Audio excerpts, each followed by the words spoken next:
What's going on, guys? Today I'm going to be replacing my fuel pump relay on my 2001 BMW 325i in the background here, otherwise known as the E46.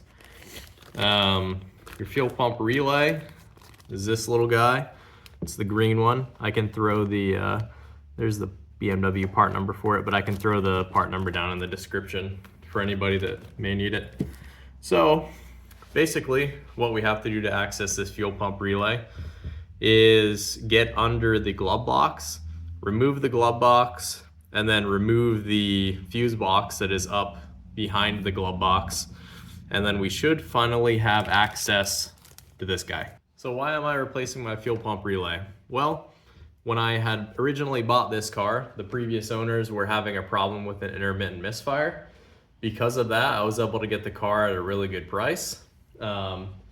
But since I bought the car, I've changed all kinds of things. I've changed numerous sensors, checked for vacuum leaks, checked the whole electrical wiring harness, and everything I did made the car run a little bit better. However, it still has that wonky intermittent misfire.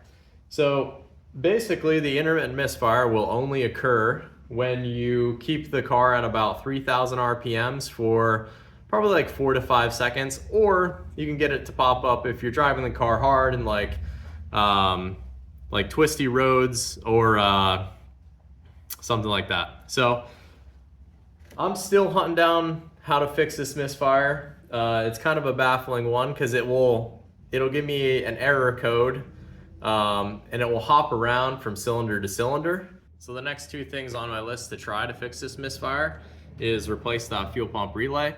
And I also got in a new fuel pump because just from reading on the forums, different places, a lot of guys say that, the fuel pump on these E46s, they have a track record for lasting anywhere between 70 to 100,000 miles. This car here has about 160,000 miles on it.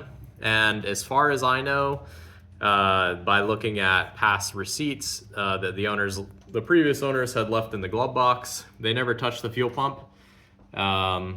So I'm hoping by trying those two things, we might resolve this misfire issue. All right, guys, so got in the car here. I took everything out that was in the glove box to start. And we should just have to remove, I believe it should be, let's see, we have 1, 2, 3 screws across the top there. And then we have one screw sort of outside the glove box here. And then you're gonna have a screw behind each of these like suspension ribbons or whatever you want to call them on either side. So it should be 6 screws total that you have to remove. And then this thing should just drop. So something kind of interesting I notice here is I was thinking all of my screws to remove were going to be Phillips because these 3 across the top here are.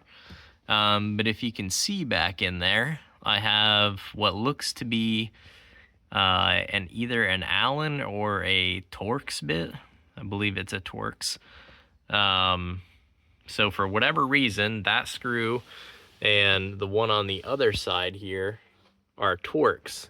I don't know if that's just like a model dependent thing or what, but just something interesting I noticed there.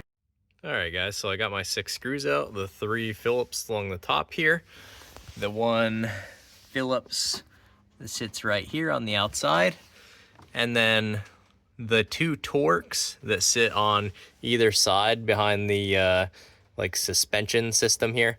Those actually ended up being T20 for anybody that's got the same Torx bolts on each side.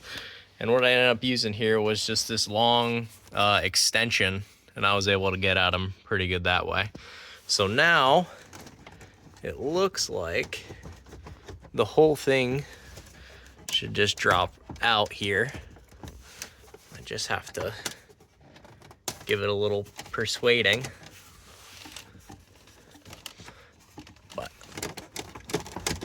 I'm gonna see if I can get this to drop out here, and then I'll pick the camera back. All right, so with two hands, I was able to wiggle this around enough to where she came loose.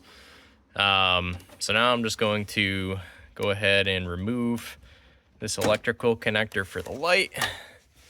And then I have another one over here that I believe is for that little flashlight that BMW put in all the glove boxes. And just gonna get those connectors removed. And then I should just be able to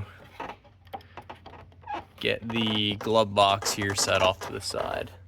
Just gotta figure out how this goes. It's just a crimp both sides and it should come out. There we go. All right, so now I'm gonna move this off to the side. So the next step after you get the glove box out of the way is to go ahead and get this fuse box out of the way. So normally when your fuse box is sitting upright, you have these two white clips in the front that hold it up. You're gonna wanna turn those, both of them, and it should allow the front to drop down. And then I've already gone ahead and done it, but in the back here, right there, you have a plastic cylindrical hinge on both sides. And that hinge actually sits up in this metal bracket back here. And you can see that it has a slot. And that is that's the same setup on both sides there. That one's a little harder to see, but you can see the slot back there. And so how it works is the cylindrical part will sit in that slot. And it's a little bit tricky, but what you have to do is once you pop your white clips, you know, down in the front here, and it allows you to rotate the whole fuse box down. All you have to do is rotate this down as far as possible. And then since we have slots on those two hinges in the back there, all you're gonna wanna do, and I think what I did was I did the right side first. With it fully rotated down, you're gonna push up on the right side first, and it'll allow that hinge to move up in the slot. And then you're gonna wanna do the same thing on the left-hand side. And once you get both of those hinges up and out of those slots, then you should be able to pull it towards you. And that should get your fuse box, like I have mine here, down and out of the way. And what that is going to allow us to do is gonna give us just enough room to access those relays right back there. So right back there sits our fuel pump relay that we have to replace. All right, so I went and reached my hand up over the dangling fuse box here, and I went and got our fuel pump relay out. So it's gonna be the one that sits all the way to the left. It's really hard to see here, but you should have 4 in a row there. And your green guy that sits all the way to the left, that's the socket that it came out of there. That's going to be our fuel pump relay. So no real visible signs of damage, but that doesn't mean it couldn't be something on the inside, soft failing with it or anything. And it was cheap enough, so we're just going to replace it.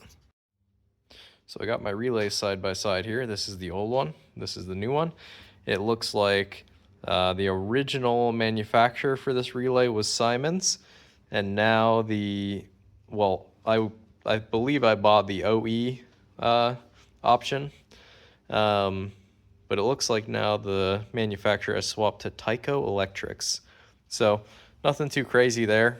Shouldn't affect anything, but it's always cool to just kind of see the manufacturer swap over there. All right, so I'm gonna go ahead and reinstall my fuel pump relay here. Don't really have to worry about orientation too much. It can only go in one way because of these top and bottom prongs, you see. So don't really have to worry about that too much. We're gonna go ahead and throw it back in there and go from there. All right, I got my new relay thrown in up there. Now I'm just gonna go ahead and put the fuse box back where it should be. And then I'm just gonna go ahead and start the car before I throw the entire glove box back in there just to make sure everything's good. And then should be good to go from there. All right, so now I'm just gonna go ahead and make sure that the fuel pump relay install went good and everything. So I'm just gonna turn my key into the standby position. And when you do that, you should hear the flow from the fuel filter and your fuel pump right away. As long as we hear that, everything should be fine. And I'll just go ahead and fire up from there. So it sounds like everything's fine. She started right up right away. So I would call that a success. All right, so I got the glove box reassembled. Everything went back together pretty good. It's just reverse order of how we were disassembling it. I took the car out for a little bit of a test drive to see if the relay may have fixed my misfire problem, and recreated the misfire condition by holding the RPMs at 3,000. It unfortunately did not fix it, as the car did misfire, but that's okay. Nonetheless, it was a quick little video to show how to replace that relay anyways. Next, I'm probably going to tackle replacing the fuel pump and see if that fixes it and go from there. Till next time, thanks guys.